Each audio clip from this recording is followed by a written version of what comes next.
విశాఖకు ఎక్కువ పరిశ్రమలు వచ్చాయని ముఖ్యమంత్రి చంద్రబాబు తెలిపారు. ఈ రోజు అనకాపల్లి జిల్లా రాంబిల్లిలో పర్యటించిన సీఎం రెన్యూ ఎనర్జీ ప్లాంట్ కు శంకుస్థాపన చేశారు. అనంతరం ముఖ్యమంత్రి మాట్లాడుతూ అనకాపల్లిని మరో రంగారెడ్డి జిల్లా చేస్తామని తెలిపారు.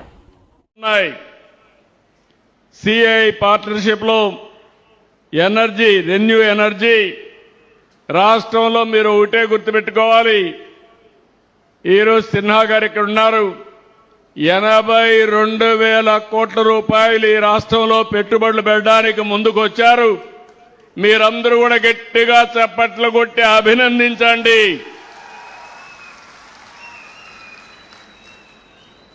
ఎందుకు నేను చెప్తున్నానంటే నీతి నిజాయితీతో వ్యాపారం చేస్తున్నాడు. ఒక పద్ధతి ప్రకారం వ్యాపారం చేశాడు.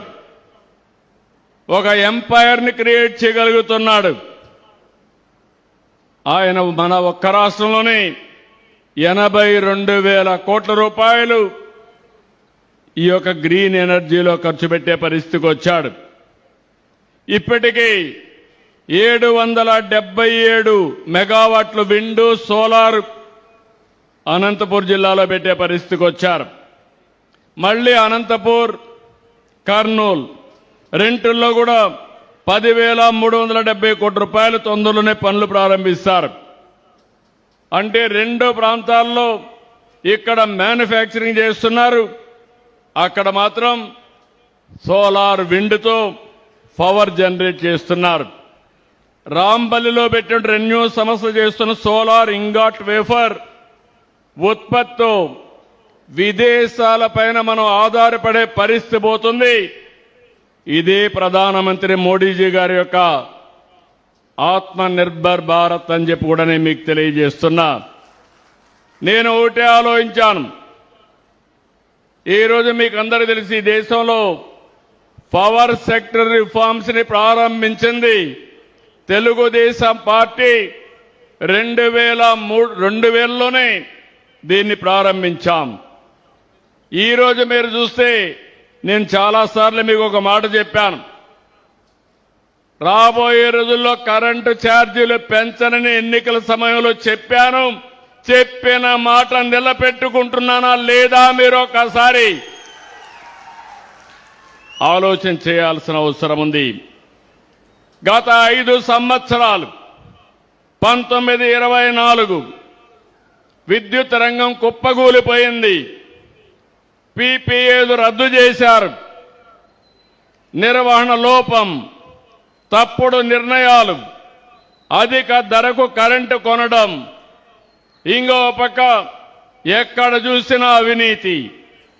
ఇలాంటి అనాలోచిత నిర్ణయాల వల్ల కరెంటు వాడుకోకుండా ఉచితంగా సోలార్ వల్ల కరెంటు వస్తే దాన్ని వాడుకోకుండా క్యాపిటల్ కాస్ట్ మీద 9,000 కోట్ల రూపాయలు చెల్లించే పరిస్థితికి వచ్చారు.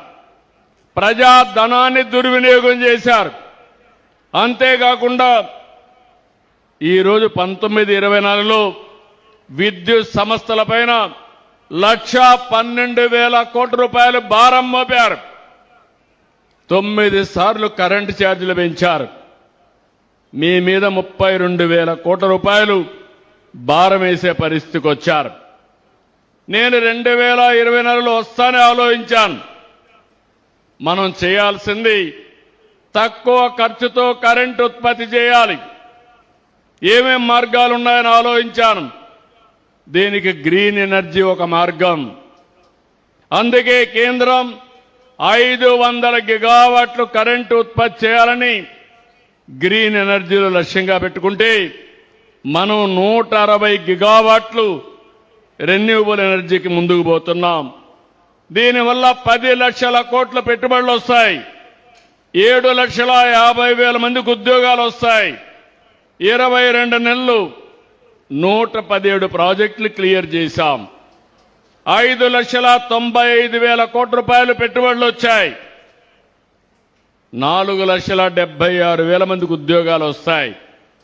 ఇప్పటికీ 160 గిగావాట్లలో 90 గిగావాట్లు శాంక్షన్ కూడా ఇచ్చాం, ఎంఓయూలు కూడా చేశాం. మొన్నే విశాఖపట్నంలో మోడీ గారు శంకుస్థాపన చేశారు. ఎన్టీపీసీ గ్రీన్ ఎనర్జీ 1,85,000 కోట్లు ఖర్చు పెట్టబోతున్నారు. రాబోయే సంవత్సరం పనులు కూడా ప్రారంభిస్తారు. నేను ఒకటే ఆలోచిస్తున్నాను, ఈరోజు ఎక్కడికక్కడ వాహనాలన్నీ కూడా ఎలక్ట్రికల్ వాహనాలు రావాలని, దీనివల్ల పొల్యూషన్ కంట్రోల్ అవుతుంది. తొందరలోనే ఏపీఎస్ఆర్టీసీ 1050 బస్సులు ఈవీ వెహికల్స్ తీసుకొస్తున్నాం. 1000 పైన ఛార్జింగ్ స్టేషన్లు పెట్టాం. ఇంకో తొందరలో 444 వస్తాయి. రాబోయే 3 సంవత్సరాల్లో 5,000 ఛార్జింగ్ స్టేషన్లు వచ్చి మొత్తం రాబోయే రోజుల్లో అన్ని ఆర్టీసీ బస్సులన్నీ కూడా ఎలక్ట్రికల్ బస్సులే వస్తాయి. మీరందరూ సహకరిస్తే ఆర్టీసీ బస్సులన్నీ కూడా ఏసీ బస్సులు పెట్టి పేదవాళ్లు కూడా తిరగడానికి ప్రయాణ సౌకర్యం కల్పిస్తాం.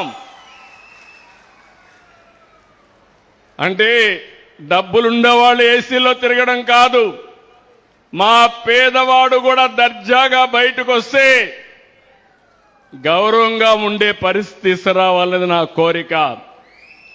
కాకినాడలో అతి పెద్ద గ్రీన్ అమోనియా ఉత్పత్తి కోసం ఏఎం గ్రీన్ కో ముందుకు వస్తా ఉంది. ఇప్పటికే అగ్రిమెంట్లు కూడా చేసుకున్నారు. నా ఆలోచన ఒకటే, మీ అందరికి కూడా విజ్ఞప్తి చేస్తున్నాం. రాష్ట్రంలో ప్రతి ఒక్క ఇంటిని ఒక విద్యుత్ ఉత్పత్తి కేంద్రంగా తయారు చేయాలి. మీరే కరెంటు ఉత్పత్తి చేసుకోవాలి. మీకు అవసరమైన కరెంటు మీరే వాడుకోవాలి. ఒకవేళ మీకు కరెంటు గాని అదనంగా ఉంటే గ్రిడ్కి ఇవ్వండి. మీకు అవసరమైతే మళ్ళా గ్రిడ్ని తీసుకోండి. వ్యవసాయం చేసే రైతులు మీరే కరెంటు ఉత్పత్తి చేసుకోవాలి. పంప్ సెట్ దగ్గర మీరు వాడుకోవాలి. మీకు అవసరమైతే మీ ఇంటికి వాడుకోండి. ఇంకొక పక్కన మీ వాహనాలు కూడా ఎలక్ట్రికల్ వాహనాలు చేసుకోండి. మీకు ఖర్చు తగ్గిపోతుంది. మీకు ఇచ్చే పంప్ సెట్ కూడా కుసుమ్ కింద ఉచితంగా ఇస్తామని చెప్పి నేను మీకు తెలియజేస్తున్నా. రాష్ట్రంలో రాబోయే 2-3 సంవత్సరాల్లోనే కనీసం 40 లక్షల ఇండ్లకి రూఫ్ టాప్ పైన కరెంటు ఉత్పత్తి కేంద్రాలు పెట్టించే బాధ్యత ఈ ప్రభుత్వం తీసుకుంటాం. ఎస్సీ ఎస్టీలకి ఉచితంగా ఇస్తాం. 2 కిలోవాట్లు 60,000 రూపాయలు ఉచితంగా ఇస్తాం. అదే మరి అందరికి కూడా 78,000 రూపాయల వరకు 3 కిలోవాట్ల వరకు ఉచితంగా ఇస్తాం. ఆ పైన ఖర్చు అయితే మీరు పెట్టుకోవాలి. బీసీలకు 98,000 ఇస్తాం. ఆ పైన అయితే అంటే అదనంగా ఒక 20,000 ఇస్తాం. ఆ పైన అయితే మీరు పెట్టుకోగలిగితే ఇంకా మీరు కరెంటు ఛార్జ్ కట్టే పరిస్థితి లేదు, ఉండదు. దానివల్ల మాకు కూడా గ్రిడ్కు కూడా అదనంగా వెసులుబాటు వస్తుంది. నేను ఒకటే, ఇప్పటికే మీరు చూస్తున్నారు, ఎక్కడికక్కడ ట్రాన్స్మిషన్ లాసెస్ లేకుండా కరెంటు ఉత్పత్తి చేసి అక్కడే వాడుకునే కార్యక్రమానికి కూడా ముందుకెళ్ళాం. ఒక సమర్థవంతంగా పనిచేస్తున్నాం. అందువల్లనే మీరు చూస్తే పోయిన గవర్నమెంట్ పెంచిన కరెంటు ఛార్జీల్ని ట్రూ అప్ ఛార్జెస్ పెడితే దాన్ని ట్రూ డౌన్ ఛార్జెస్ గా చేసి యూనిట్కి 13 పైసలు 4,498 కోట్ల రూపాయలు మీ కరెంటు ఛార్జీలు తగ్గించాం. 22 నెలలు ఒక్క పైసా పెంచలేదు. పోయిన గవర్నమెంట్ వేసిన కరెంటు ఛార్జీలు తగ్గించాం. ఇప్పుడు హామీ ఇస్తున్నా, రాంపల్లిలో హామీ ఇస్తున్నా, భవిష్యత్తులో కూడా కరెంటు ఛార్జీలు పెంచమని మరొకసారి మీకు హామీ ఇస్తున్నా. ఈ సంవత్సరం మీరు ఒకసారి చూస్తే 26, 27 ఆర్థిక సంవత్సరానికి రెగ్యులేటరీ కమిషన్ మొన్నే ఆర్డర్ పాస్ చేశారు. ఇందులో మీరు చూస్తే కమర్షియల్ వినియోగానికి యూనిట్ ₹12.25 ₹9.95 తగ్గించాం. 23 లక్షల మంది రైతులకి 9 గంటలు ఎలాంటి ఆటంకం లేకుండా ఉచిత విద్యుత్ ఇస్తున్నామని చెప్పి కూడా నేను మీకు తెలియజేస్తున్నా. 1,13,00,000 మంది గృహ వినియోగదారులకు ఎవ్వరికి కూడా ఒక్క పైసా పెంచాం.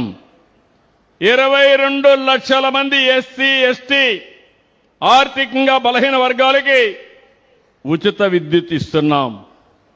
18,000 కాటేజ్ పరిశ్రమలకి లోడ్ లిమిట్ చూస్తే 10 HP నుంచి 20 వరకు పెంచాం. ఇప్పుడే నేను చెప్పాను, ట్రూ డౌన్ ఛార్జెస్ 4,500 కోట్ల రూపాయలు తగ్గించాం.